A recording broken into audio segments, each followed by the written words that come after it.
The Duchess of Sussex was barely able to contain her giggles, as she took part in a traditional Maori greeting during her first solo engagement on Tuesday. While being introduced to a Maori guest at the opening of Oceania, at the Royal Academy of Arts, Meghan did a Hongi, a traditional greeting of rubbing noses. Meghan performed a Hongi with several of her hosts, including New Zealand's High Commissioner Sir Jerry Mateparae, and his wife Janine. Just before she left, she did the same again with performers from Ngati Renana, the London Maori Club, who had entertained the royal party with a waiata or song. It was not, however, her first Hongi. That came in April this year when she and Harry attended a dawn service on Anzac Day in London, to commemorate Australian and New Zealand war dead.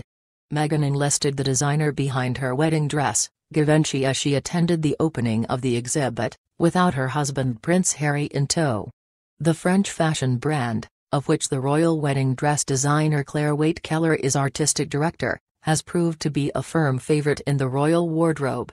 The elegant black dress worn this evening, costing £2,510, featured sheer sleeves as well as velvet panel around the neckline. She could be seen carrying a small black box clutch, £1,390, also by Givenchy, as she made her way into the Royal Academy. The former actress showcased her flawless figure of the waist cinching belt, and showed a flash of leg with a thigh-high split.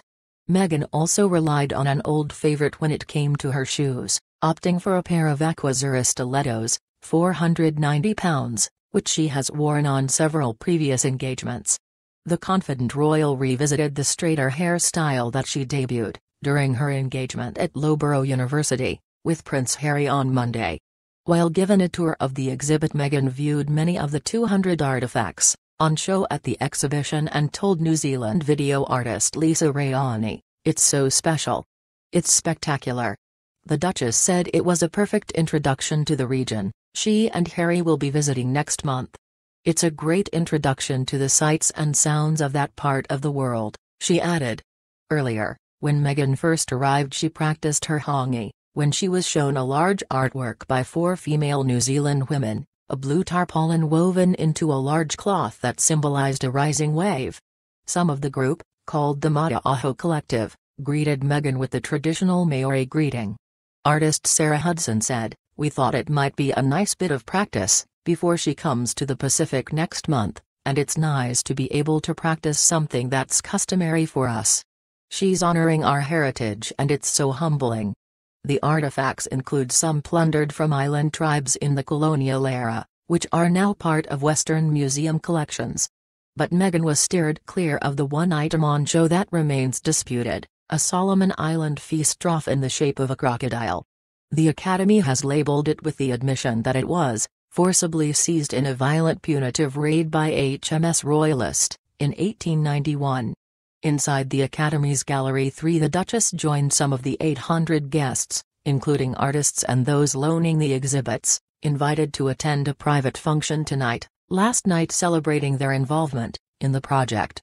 Carmel Sepuloni, New Zealand's Associate Minister of Arts, Culture and Heritage, told them, "What a great honor it is to have Her Royal Highness to attend this event, as her first solo duty as a member of the royal family." Despite this being the first time that Meghan has attended an engagement alone, the royal showed no nerves as she greeted officials outside the Academy on Tuesday evening. The smiling Duchess then turned to the crowds, flashing a smile and a wave to the well-wishers who had gathered in anticipation of her arrival. By coincidence, Meghan's appearance last night came a year to the day that she first went public with her then-boyfriend, Prince Harry, when they appeared at the Invictus Games in Canada together. It was an early solo debut with the firm for the former actress. Her sister-in-law, the Duchess of Cambridge, carried out her first solo engagement, standing in for Prince Charles at a private fundraising dinner, in October 2011, almost 6 months after her wedding day. Meghan, who married on May 19, is a much more experienced performer on the world stage than Kate was at this point in her marriage. Until now, the newest royal has always stepped out on official engagements with her husband, or another member of the royal family, including the Queen, by her side. But her training as an actress, not to mention her sense of style and confidence, has already earned her plaudits. Tonight we'll see Meghan introduced to Oceania, the first ever major survey of oceanic art to be held in the United Kingdom.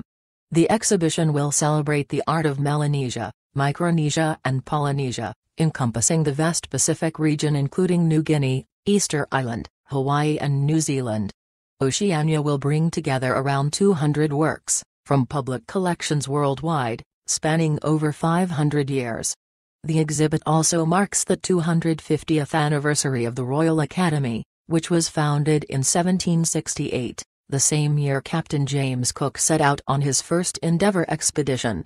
The exhibition will be organized around three main themes. Voyaging will look at life on the water, as revealed through the stories of indigenous navigation. Placemaking will explore the settlement of communities, and Encounter will focus on trade and exchange in Pacific cultures.